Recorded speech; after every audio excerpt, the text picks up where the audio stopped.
Donc, avant toute chose, j'aimerais remercier le CHU de Québec, la Chaire de recherche du Canada sur les technologies et pratiques en santé, les IRSC et l'Agence canadienne des médicaments et technologies qui apportent un soutien financier à cette activité, au Centre canadien Cochrane et à la branche, sans qui les séminaires, les formations, les activités, les revues systématiques et les opportunités de croissance ne seraient possibles.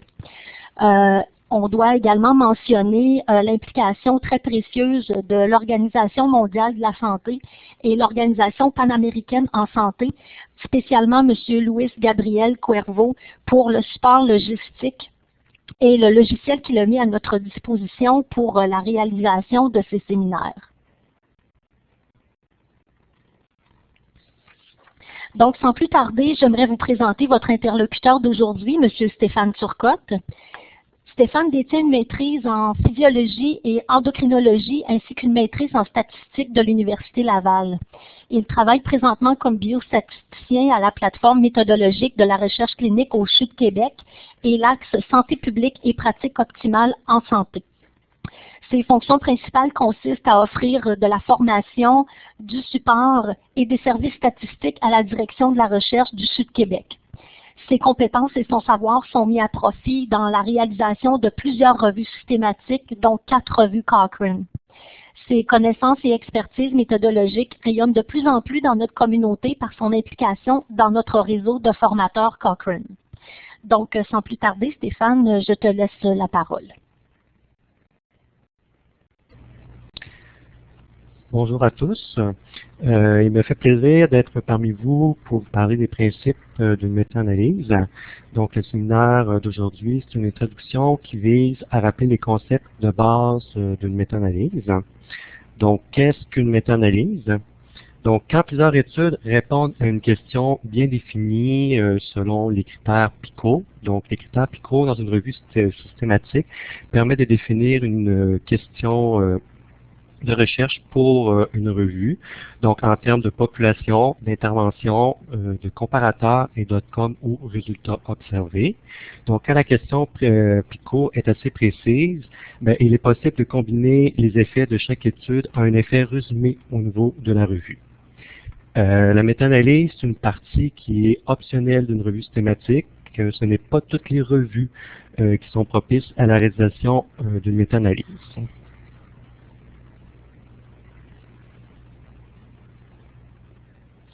Donc, pourquoi réaliser une méta-analyse? Une méta-analyse permet d'augmenter la puissance et la précision des estimés. Quand plusieurs études sont combinées, la taille d'échantillon pour répondre à la question d'intérêt augmente, donc la puissance et la précision des estimés sont améliorées. Bien sûr, quand les résultats des études à l'intérieur d'une méta-analyse, ça permet d'explorer cette hétérogénéité par différentes techniques statistiques qu'on va voir au cours de la présentation, soit des analyses de sous-groupes ou des méta-régressions. Et bien sûr, quand on est en présence d'hétérogénéité, souvent de nouvelles hypothèses sont générées.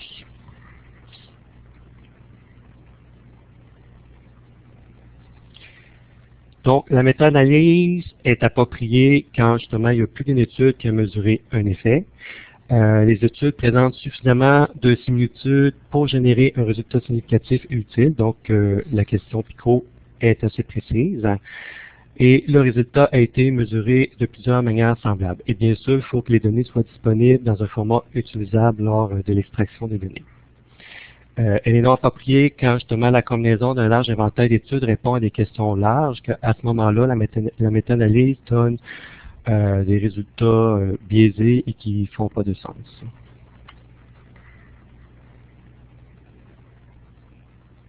Donc, les étapes d'une méta-analyse. La première étape consiste à identifier les comparaisons qui vont nous permettre de répondre à la question de recherche. Et par la suite, pour chacune des comparaisons, il faut identifier les variables d'intérêt, c'est-à-dire le type de données qui vont correspondre à ce qu'on recherche à recueillir. Et pour chaque comparaison, bien sûr, avec le type de données, il va y avoir une mesure d'effet appropriée. Ensuite, il faut choisir la bonne méthode pour combiner les résultats afin d'obtenir le sommaire de l'effet pour la comparaison. Et ensuite, les résultats vont être présentés sous une forme de arbre, un graphique en arbre, et interprétés. Et quand il y a de l'hétérogénéité, il faut explorer les différences entre les études.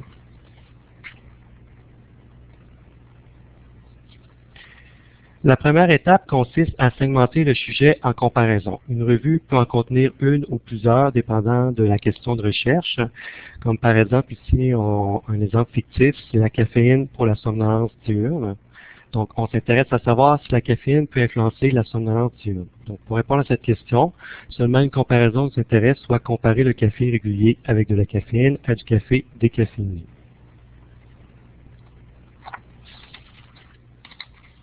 La deuxième étape consiste à identifier les données à recueillir pour répondre à la question de recherche. Si on prend notre exemple de caféine, on peut voir comme données, par exemple, le sommeil à la fin de l'essai.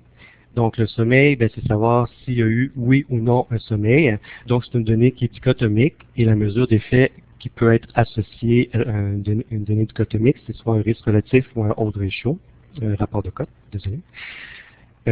Si on est intéressé à l'irritabilité, qui est mesurée d'une manière continue, à ce moment-là, on va intéresser à des mesures d'effet comme la différence de moyenne et la différence de moyenne standardisée. Donc, pour chaque comparaison, il faut choisir la variable d'intérêt ainsi que la mesure d'effet appropriée. Bien sûr, ça peut dépendre des données qui sont disponibles dans les études incluses lors de l'extraction. Le type de données. Donc, on a des données dichotomiques. Les données dichotomiques, quand on compare les données dichotomiques, on va avoir la notion de risque et de cote. Et quand on veut comparer deux groupes, on va avoir les rapports de risque, les différences de risque et les rapports de cote. Ensuite, les données continues, ils vont s'exprimer sous la forme de moyenne et écart type. Et quand on va vouloir comparer deux groupes, ça va être des différences de moyenne et des différences de moyenne standardisées. Et bien sûr, il y a également des données non standards qui sont moins usuelles dans l'extraction, comme des données ordinales, des taux, des données de survie. Et je vais discuter également des autres formats de données utilisés et les transformations qu'il faut faire lors des analyses.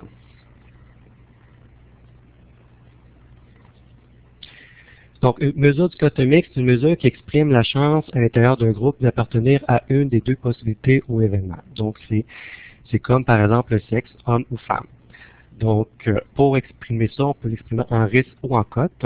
Le risque, c'est le nombre de participants avec l'événement d'intérêt sur le nombre total de participants. Donc, si on prend un exemple qu'on a 3 participants et qu'il y en a seulement 1 sur 3 qui a eu l'événement, donc le risque d'avoir l'événement était de 1 sur 3. La cote, qui est le nombre de participants avec un événement d'intérêt sur le nombre de participants sans événement d'intérêt. Donc, si on reprend le même exemple, un tiers plus haut, donc à ce moment-là, on va avoir un individu qui a eu l'événement pour 2 qui ne l'avaient pas. Donc, pourquoi l'intérêt d'avoir la cote versus le risque? Donc, la notion de cote est souvent utilisée dans des situations comme par exemple le jeu ou les courses de chevaux, où la personne qui mise est intéressée à savoir ses chances de gagner par rapport à ses chances de perdre.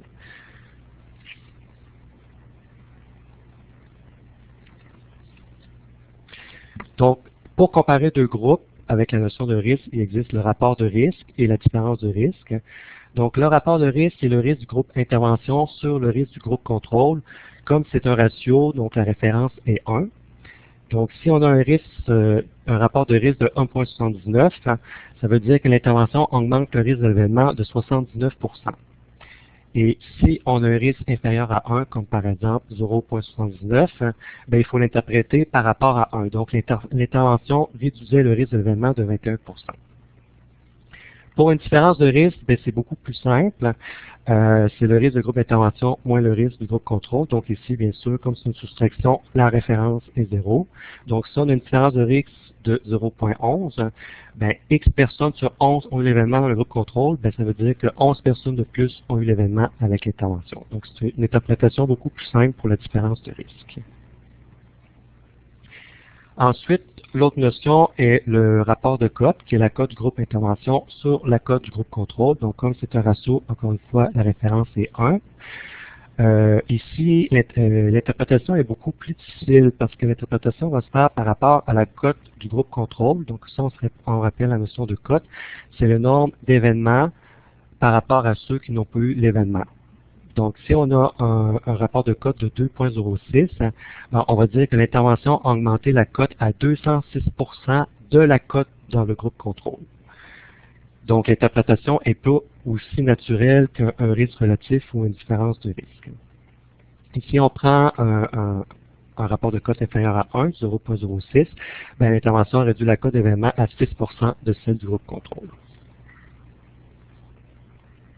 Donc, ici, juste un exemple rapide. Donc, si on veut calculer le risque de l'intervention, à ce moment-là, on va prendre 2 sur 10. Et le risque du groupe contrôle, ça va être 5 sur 10. Donc, pour le rapport de risque, intervention versus contrôle, on va avoir le ratio de 2 sur 10 sur 5 sur 10, qui va donner 40%. Si on s'intéresse à la cote de l'événement, on va prendre pour l'intervention 2 sur 8 et pour le contrôle 5 sur 5. Donc, le rapport de cote va donner 0,25. Une notion qui est importante ici, c'est que le rapport de cote est similaire au rapport de risque lorsque le nombre d'événements est petit. Donc, si on prend, par exemple, un événement sur 100, le risque sera de 1 sur 100 et la cote sera de 1 sur 99. Donc, les deux mesures vont être assez similaires.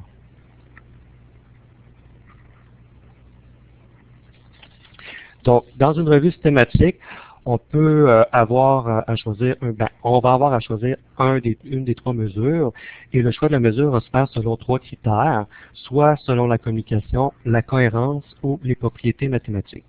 Donc, si on veut favoriser la communication, comme j'ai expliqué auparavant, le rapport de cote est très difficile à interpréter parce que ça se fait par rapport à la cote du groupe contrôle. Le risque relatif demeure une mesure relative. Donc, le plus simple au niveau de la communication est la différence de risque, qui est une mesure absolue de changement actuel du risque. Si on veut favoriser la cohérence, on va favoriser le rapport de cote et le rapport de risque, qui sont des estimés moins variables au sein de différentes populations. La différence de risque est moins bon pour la cohérence dans le sens que ça dépend beaucoup des données baseline, comme on soustrait les données baseline du risque, selon la définition donnée auparavant. Et si on veut favoriser les propriétés mathématiques, à ce moment-là, il faut se rappeler que la notion de risque, c'est le nombre de participants sur le nombre de participants total. Donc, le risque est borné entre 0 et 1. Donc, si on prend un risque relatif, le risque du groupe contrôle, mettons un exemple où le risque du groupe contrôle est très élevé, donc près de 1, à ce moment, la variabilité du risque relatif sera très petite quand le risque d'intervention qui varie entre 0 et 1 sera divisé par une valeur près de 1. Donc, il n'y aura pas beaucoup de variabilité dans cette situation-là par rapport au risque relatif.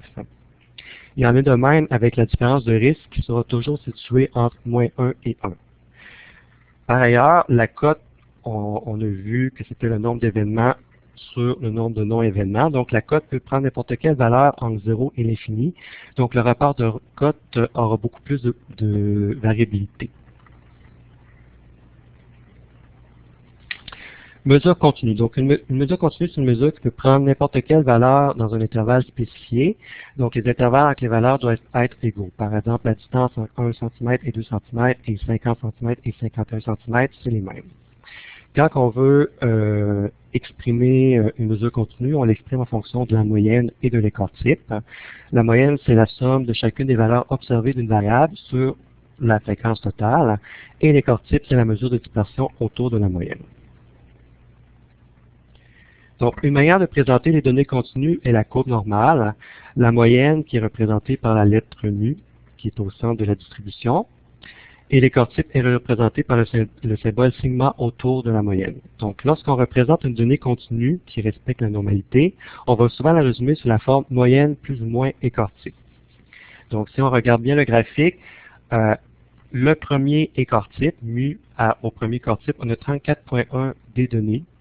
Et si on va de mu à moins 1 écart type, on a 34,1% des données également.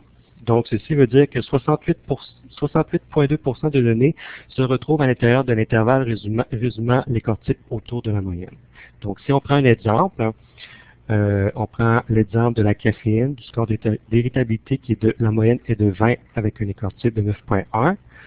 Ceci veut dire que 68,2% des données se retrouvent entre 10,9 et 29,1.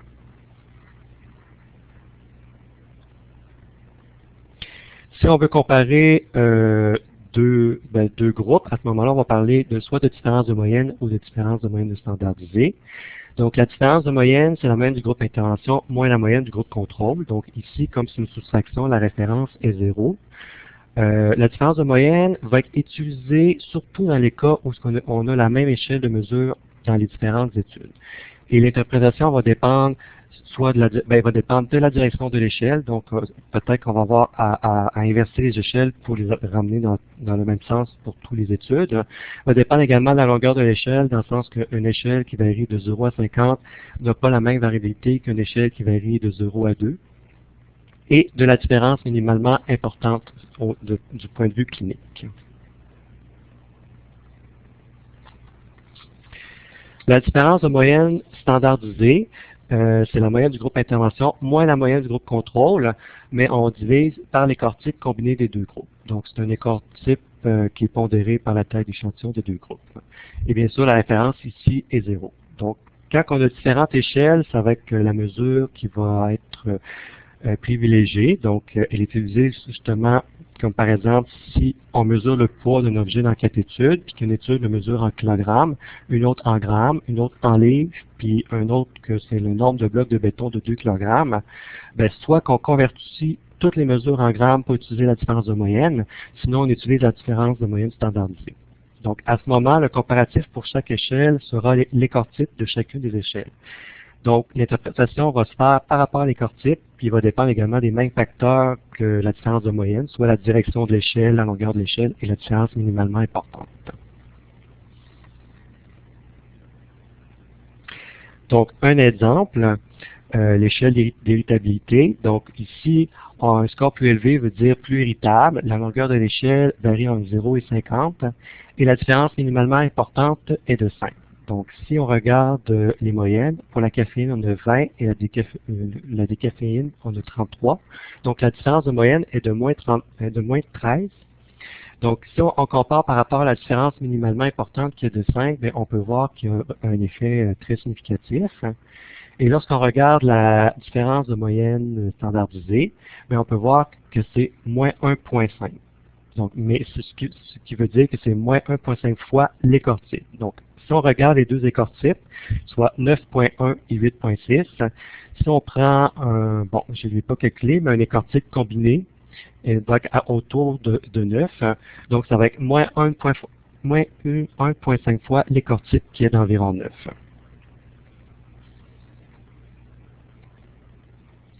Les données standards, donc les données non standards.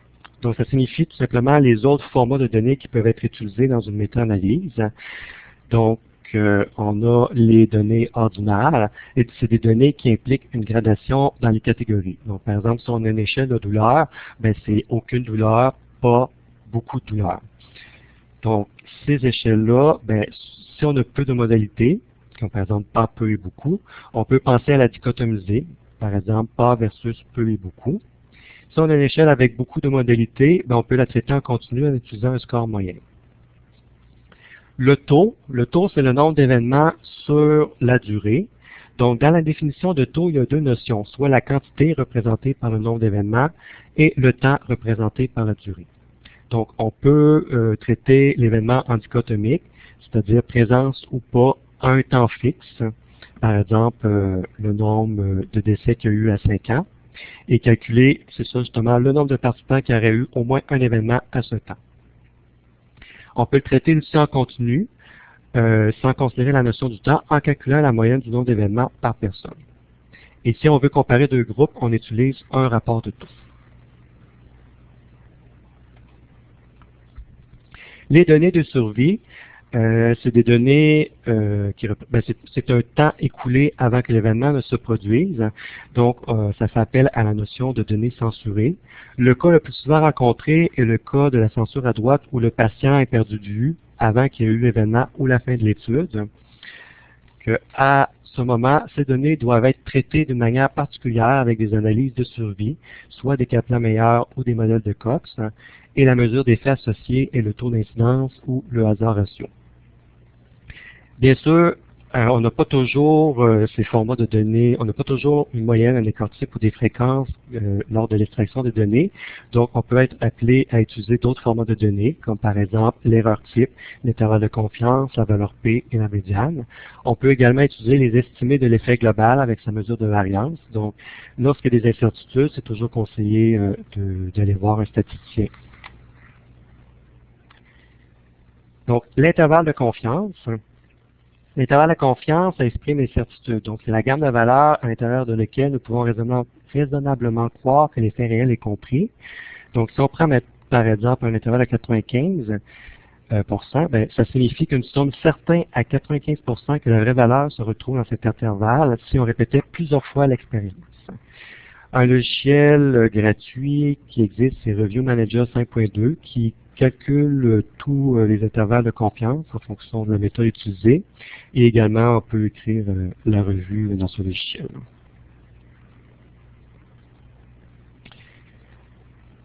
Donc, il existe, pour combiner les résultats, un concept important, c'est la pondération des études. Donc, le principe de base, c'est d'accorder plus de poids aux études donnant plus d'informations. Donc, plus de participants, plus il y a d'événements, plus l'intervalle de confiance va être précis. Donc, il existe différentes méthodes pour combiner les résultats de différentes études. Une des méthodes les plus utilisées est la méthode générique de l'inverse de la variance. Donc, cette méthode est utilisée lorsque les données brutes par groupe ne sont pas disponibles. Donc, seul l'estimé de l'effet global est extrait. On peut également l'utiliser quand on a des devis non standards, soit des essais par grappe ou croisés, par exemple, hein, ou avec des données non standards, comme j'ai énuméré auparavant, des données de survie, des taux ou des données ordinales, et les données ajustées. Donc, comme le nom l'indique, méthode générique veut dire peut s'appliquer à toute statistique sommaire et variance inverse utilise l'inverse de la variance pour pondérer chaque étude de la méta-analyse. Donc, ce qui veut dire que plus une étude est grande, plus sa variance va être précise et plus elle va avoir un poids au niveau de la méta-analyse. Donc, qu'est-ce qu'on a besoin avec cette méthode? C'est la statistique sommaire et l'erreur type. Donc, ici, je fais une distinction importante entre l'erreur type et l'écart type. L'erreur type, c'est l'écart type divisé par la racine de la taille d'échantillon. L'erreur type, c'est l'erreur associée à la mesure, tandis que l'écart type représente la variabilité par rapport à la moyenne dans l'échantillon. J'axe sur ce point parce qu'il y a souvent des erreurs d'extraction par rapport à l'écart type et l'erreur type, et ceci peut venir biaiser les résultats d'une méta-analyse. Et il faut également être prudent avec le logarithme naturel pour les ratios. Le logiciel Revman applique automatiquement le logarithme, donc il faut entrer les données non transformées. Et des erreurs au niveau du logarithme peuvent justement entraîner des intervalles de confiance asymétriques. Donc ici, c'est l'interface du logiciel Review Manager. Tout simplement, rapidement, c'est pour montrer la manière de choisir le type de données. Donc, on peut voir que c'est quand même assez simple d'utilisation, que ce soit au concours dichotomique, continu ou générique inverse variance. Et on peut voir ensuite toutes les mesures d'effet que j'ai citées auparavant, donc le rapport de cote, le rapport de risque, le risque de différence, la différence de moyenne et la différence de moyenne standardisée, et les cas spéciaux comme le hasard ratio. Donc, le format des données va déterminer la méthode à utiliser pour une méta-analyse. Donc, si on a des données de type dichotomique, ben, on peut utiliser pour combiner les études la méthode de Manton-Ansel ou la méthode générique de l'inverse de la variance. Si on a des données de type continu ou simplement l'estimé de l'effet avec son erreur type, ben, on peut utiliser la méthode générique de l'inverse de la variance. Un sommaire des méthodes de méta-analyse est présenté dans le guide électronique Cochrane. Donc, si vous voulez plus d'informations par rapport aux méthodes, le détail est expliqué dans le guide électronique Cochrane.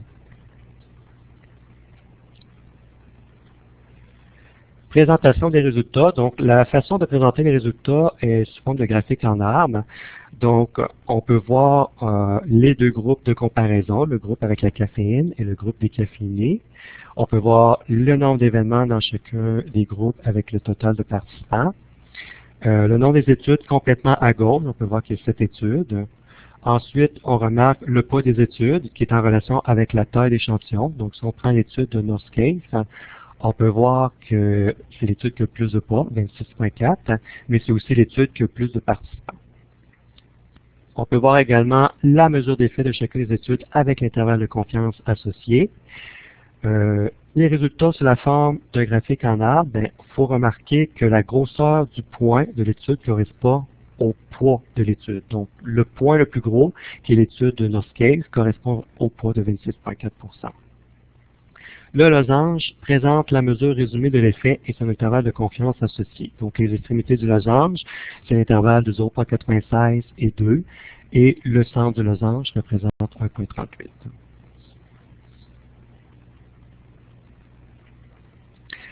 L'hétérogénéité. Il existe 3 types d'hétérogénéité. Il y a l'hétérogénéité clinique. Ici, c'est que l'effet d'intervention va varier selon la diversité clinique, donc selon les participants dans les études, le type d'intervention, le type de résultat. L'hétérogénéité méthodologique, c'est que l'effet de l'intervention va varier selon le type de devis ou la qualité des études. Et l'hétérogénéité statistique, c'est que l'effet d'intervention va être différent que les études, c'est-à-dire que entre les études, il existe déjà une variation aléatoire, mais que cette variation aléatoire-là va être plus grande que la variation aléatoire normale entre les études, on va parler d'hétérogénéité statistique.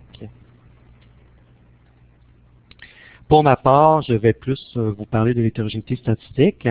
Il existe 2 modèles pour estimer un effet, le modèle à effet fixe et le modèle à effet aléatoire. Le choix du modèle à utiliser se fait au stade du protocole de la revue et dépend de la nature de la question et de l'hétérogénéité estimée à ce stade.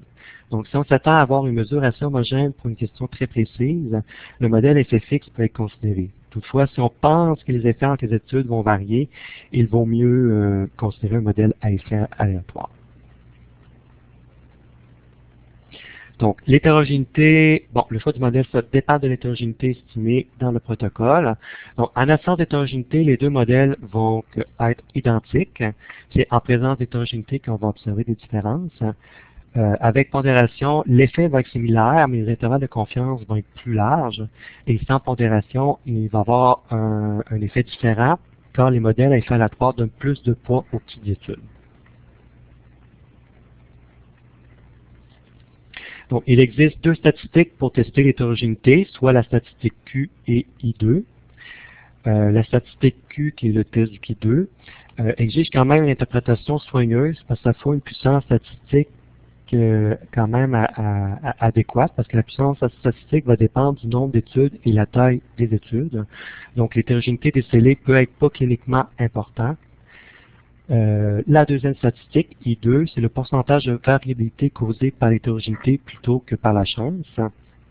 Donc, plus la valeur de I2 est élevée, plus il y a d'hétérogénéité. Donc, ici, on a un exemple, un premier exemple d'hétérogénéité. Donc, on peut voir dans le bas à gauche la statistique Q, qui est de 3,14 avec une valeur P non significative de 0,87. Donc, ceci signifie l'absence d'hétérogénéité. Et on peut voir également la statistique I2 de 0% qui confirme également l'absence d'hétérogénéité. Et si on compare les deux graphiques en arbre, c'est-à-dire le modèle à effet fixe et le modèle à effet aléatoire, ben, on remarque que les deux graphiques sont similaires avec des pas similaires. Donc, ceci, c'est un autre indice qui indique l'absence d'hétérogénéité entre les études. Un deuxième exemple où, cette fois-là, l'hétérogénéité n'est pas respectée. Donc, on peut voir que le test du Q2 est de 72,76 avec une valeur P inférieure à 0,00001 et le I2 de 88%. Et lorsqu'on regarde les deux graphiques, on voit tout de suite que les poids de chacune des études n'est pas similaire entre le modèle à effet fixe et le modèle à effet aléatoire et ni les intervalles de confiance. Donc, c'est un indice qu'il y a de l'hétérogénéité entre les études. Donc, quand on a de l'hétérogénéité, qu'est-ce qu'on fait? Dans un premier temps, il faut vérifier l'exactitude des données. Bien sûr, il ne faut pas faire de méta-analyse. Il faut explorer l'hétérogénéité. Les deux analyses qui existent, c'est l'analyse par sous-groupe et la méta-régression. L'analyse par sous-groupe, c'est tout simplement regrouper les études selon des facteurs préétablis lors du protocole, qui pourraient justement modifier l'effet de l'intervention. Donc, ceci, ça fait référence à la diversité clinique, donc selon les types de population, le type d'intervention ou de résultats. Ça peut être également la diversité méthodologique, donc le type de devis ou le risque de biais. Donc, par exemple, on pourrait être intéressé à prendre seulement les études de faible biais et voir si ça donne les mêmes résultats. Sauf qu'une précaution à prendre, c'est que ça demeure, les analyses de sous-groupe, des analyses exploratoires. Donc, il faut être prudent avec la comparaison multiple, parce que c'est sûr que si on teste toutes les caractéristiques qu'on peut trouver entre les études, on va finir par trouver quelque chose de significatif. Donc, c'est important de suivre les analyses soulignées dans le protocole, et il faut faire également attention aux analyses de sous-groupe avec peu d'études. Donc, quand il faut interpréter une analyse de l'hétérogénéité, il faut l'interpréter à l'intérieur de chaque sous-groupe. Donc, ici, on peut voir un exemple qui compare une dose de 4 mg à une dose de 2 mg. Donc, si on observe la ligne complètement en bas au niveau du total, donc on peut voir que l'effet est significatif avec un 1.36 et un intervalle de confiance de 1.06 à 1.75. Sauf lorsqu'on regarde l'hétérogénéité, on peut voir que beaucoup d'hétérogénéité, comme on peut voir avec le I2 de 62%. Donc, à ce moment-là, ils ont séparé justement l'analyse en deux groupes, les fumeurs qui ont une grande dépendance et une faible dépendance. Et ce qu'on voit à ce moment-là, c'est que l'hétérogénéité disparaît. Si on prend le haute dépendance, on se retrouve avec un I2 de 13%, et avec faible dépendance, on se retrouve avec un I2 de 0%. Et ce qui est intéressant, c'est que si on regarde les résultats, la haute dépendance donne un effet de 1.83 avec un intervalle de 1.34 à 2.49, donc très significatif et même plus significatif que le total. Et lorsqu'on regarde faible dépendance, on se retrouve avec un effet de 0.73 et un intervalle qui n'est plus significatif. Donc, ceci justifie justement de présenter ces résultats de sous-groupe et non le résultat total. La méta-régression. Donc, le principe de base d'une méta-régression, c'est que c'est le même principe qu'une régression standard, mais les données sont ramenées au niveau des études. Donc, par exemple, si on prend une étude, bon, on va dire le participant 1, c'est un homme, le participant 2, c'est une femme. Donc, si on ramène les données au niveau de l'étude, on va dire que l'étude a 40% de femmes. Par contre, il faut être prudent par rapport aux conclusions d'une méta-régression, car souvent, le nombre d'études n'est pas assez élevé pour avoir des conclusions assez solides.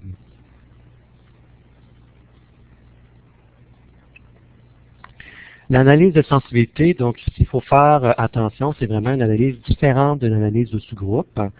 Donc, l'analyse de sensibilité, on va s'en servir pour tester l'impact de certaines décisions durant la revue.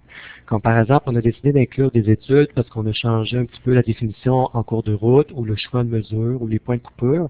Ben, à ce moment-là, on va tester, on va répéter les analyses en vérifiant l'impact, d'enlever certaines études que justement ces critères-là ont été changés en cours de route. Donc, si ces analyses de sensibilité mènent à des résultats similaires, ben, on renforce les conclusions. Mais si on observe des différences importantes, à ce moment-là, il faut interpréter les résultats avec prudence. Et bien sûr, on ne présente pas les résultats graphiques en arbre pour les analyses de sensibilité. On va seulement rapporter les résultats dans le texte. Donc, une notion qui est souvent associée à la méta-analyse est le biais de publication. Donc, quand on a des études de petite taille, bien sûr, elles sont moins précises. Et les effets des petites études ne sont pas autant reproductibles que les effets des grandes études. Donc, il existe deux méthodes disponibles pour regarder le biais de publication, soit le graphique en entonnoir et les analyses de sensibilité. Donc, le graphique en entonnoir, comme on peut voir, il est symétrique. Donc, les axes du graphique en entonnoir sont l'effet de l'étude en abscisse et l'erreur type de l'étude en ordonnée. Donc, si on se rappelle bien, la définition de l'erreur type est l'écart type divisé par la racine de la taille d'échantillon. Donc, plus une étude est grande, plus l'erreur type sera petite et donc proche du sommet du triangle. De l'autre côté, plus une étude est petite, plus il va se retrouver à la base du triangle. Donc, comme on peut voir, la variabilité des études à la base est beaucoup plus grande, montrant ici la difficulté à reproduire les résultats des petites études.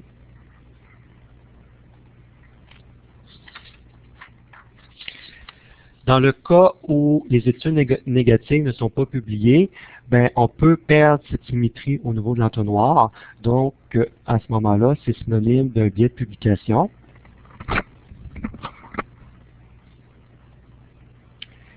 Bien sûr, pour détecter un biais de publication, on peut également faire des analyses de sensibilité en enlevant les petites études. Si les effets diffèrent en enlevant les petites études, ben, il faut suspecter le biais de publication. Il existe également des tests statistiques formels pour vérifier le biais de publication, mais malheureusement, ce dernier manque souvent de puissance, donc il est donc conseillé de consulter un statisticien si vous n'êtes pas certain.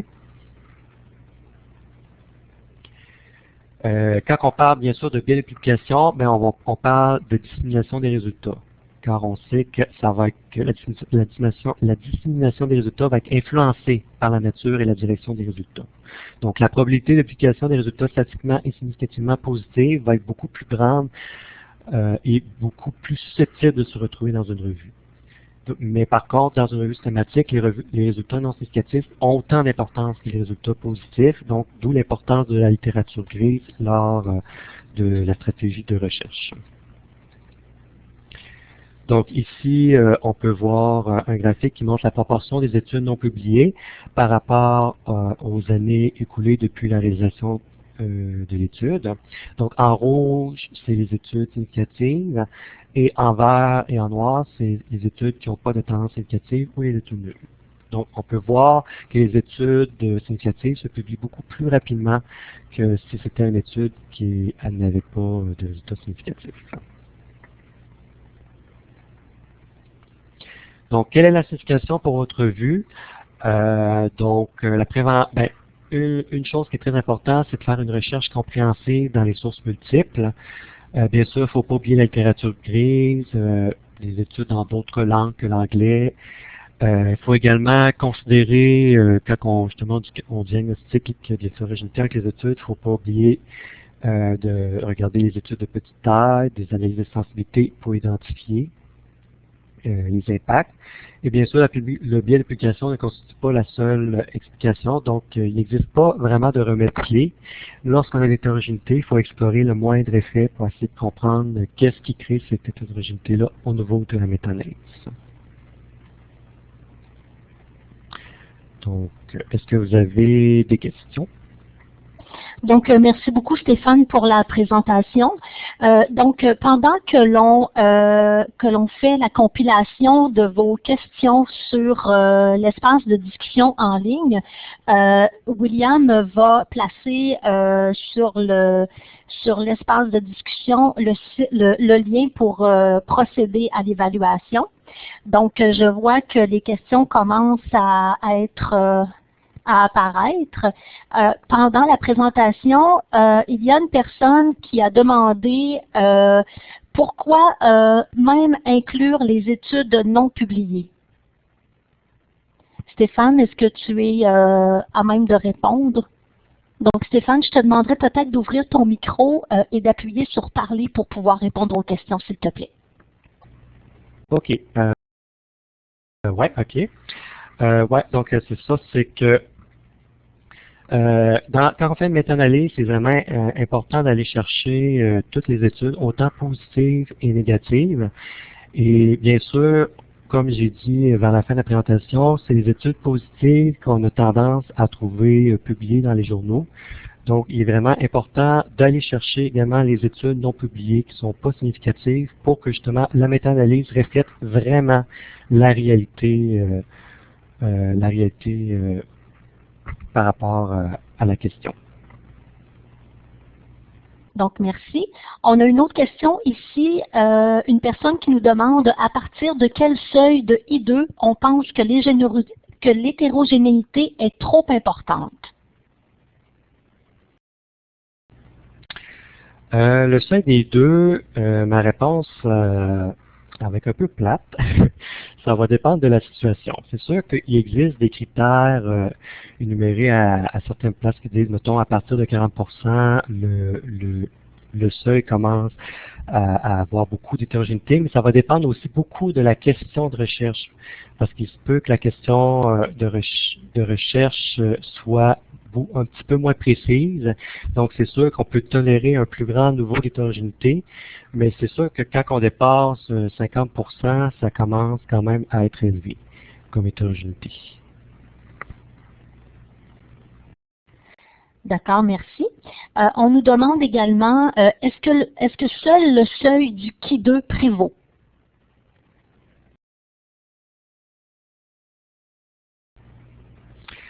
Le seuil de Qui2, non, il faudrait toujours l'accompagner de la statistique I2 parce que, justement, à cause du manque de puissance du seuil du Qui2.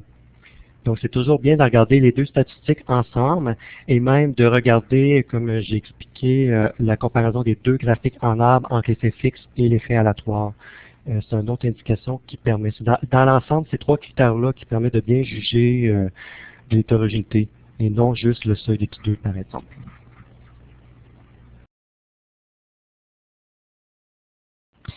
Une autre question, une personne qui nous demande, est-il préférable de ne pas exclure les études avec un petit n lors de l'évaluation méthodologique pour ne pas biaiser la méta-analyse?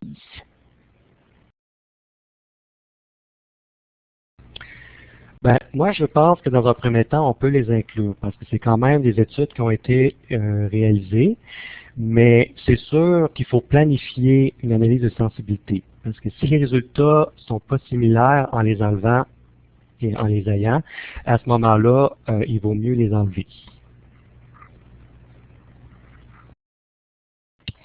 On a encore une question ici. Peut-on effectuer une méta-analyse lorsque l'on est en présence seulement de quelques petites études, par exemple n plus grand que 20 dans les groupes comparés, pour une question de recherche donnée? Est-il préférable d'utiliser un modèle à effet fixe ou à effet randomisé? Moi, c'est ça. Je considérais qu'on peut le faire, la méta-analyse, mais le problème qui risque d'arriver, si on a seulement des petites études, c'est qu'on va se retrouver avec des intervalles de confiance très, très larges, donc des résultats non significatifs. Et moi, je suggère d'utiliser dans cette situation un effet aléatoire.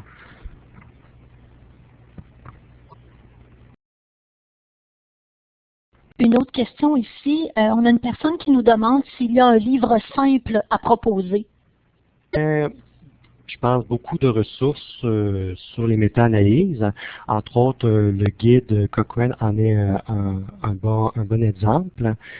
Est-ce que j'ai un livre me vient comme ça en tête? Non. Donc, il faudrait peut-être que je regarde et laisser votre adresse pour que je puisse justement vous envoyer des références. Mais oui, il en existe certainement des bons.